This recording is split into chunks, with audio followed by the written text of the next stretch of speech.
7 years of refuge in Yumbe, refugees in Bidibidi have of late been facing nutritional challenges due to food prioritization by the United Nations World Food Programme.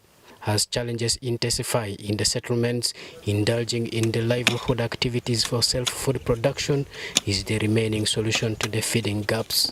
But many refugees have had a negative attitude towards engaging in livelihood activities due to dependency on the food relief from WFP.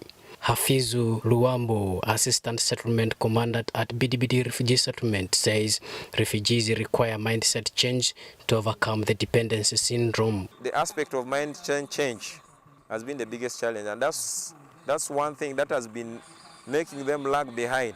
The dependency syndrome has been another one. People have been thinking because they are here, because they are refugees, they are entitled to free things, and which is not the case. This is foreign aid. When it comes, it is used, and if they feel it has created an impact, they move to another place where there is need. So I think there is a lot that needs to be done in terms of mindset change so that these people can do more for themselves. But with the prioritization, most of them have woken up. People are now looking for guidance. Some of them have gone by themselves to the landlords. In regard to the problem at hand, Caritas Uganda, in collaboration with the OPM through Humanitarian Integrated Food and Nutrition Program with the funding from the Caritas Norway, undertook community dialogues for refugees and host communities in Yumbe. The initiative is aimed at strengthening the capacity of refugees to be involved in farming activities. We have deemed it necessary in order to encourage the refugees to produce food for themselves, but also for income.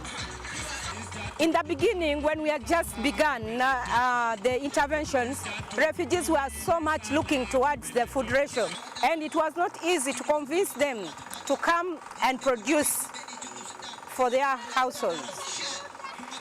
But then as time went on, immediately after the cut, they realized there is need for self-production. So many are coming to us so that they can join the different programs in order to produce for themselves. We have called for this dialogue so that the communities themselves can identify the different issues or challenges, the problems that they are facing that are leading to failure in agriculture production. However, the Office of the Prime Minister has embarked on exercise of engaging host communities to donate land to refugees to participate in farming to generate food for themselves for survival despite the communal land tenure system. A lot of interventions have been put forward by different partners in terms of scaling, engaging on farm activities. So our current focus this year is to ensure that we secure more land, and this land here we wanted to get it so that we would give it to the refugees. However, for the refugees that have managed to do farming in the communities they live in, stray animals have been a big challenge to the crops they grow. This is a challenging issue since the arrival of refugees in 2016. You find people can cultivate, but a stray animal from the nationals may come and destroy the crops, so making the farmers to lose interest in cultivation. Yumbe District Local Government through sub-county local government systems is implementing bylaws against stray animals where owners of stray animals are charged fines on every arrested animal. This time around, when the animals are found destroying, they are being subcontracted to some of the communities, because as a district we intend to have local revenue from these animals because they're moving without a control.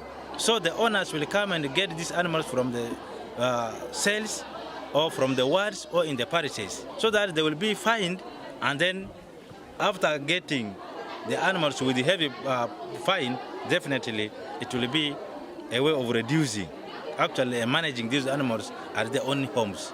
With the inception of prioritization policy of food support to refugees by the WFP, an exercise that started in July this year, refugees under Category 1 get 60%, those in Category 2 get 30%, while those in Category 3 do not get anything on accounts that they are considered self-reliant. Joseph Odama, UBC News.